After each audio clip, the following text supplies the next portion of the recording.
Ժողովուրդ ջան, եկեք ցույց տամ ես մեր ջերմատանը ոնց եմ փոշոտում անում։ Ջերմատանը փոքր է, փոքր ջերմատան դեպքում այս տարբերակը հնարավոր է, պարտադիր չի թույները օգտագործեք։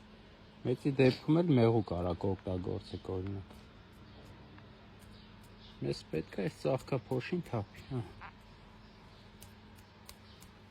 Բերմատիկ։ Սի։ Որպեսի համոզվեք նորմալ բերքել նմա թե չի նա, բերմատիկ։ Բոլորը սենց ենք փոշոտում արել։ Էսի առաջի կոնը, էսի երկրորդ կոնը, էսի երրորդ կոնը, էսի չորրորդ կոնը։ Այս տարբերակով կարաք փոշոտում անեք, դու։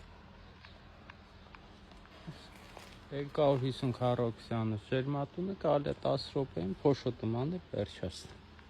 Ոչ թույնի կարիք կա, ոչ մեղվի կարիք կա, զբաղմունք է էլի օրեկան։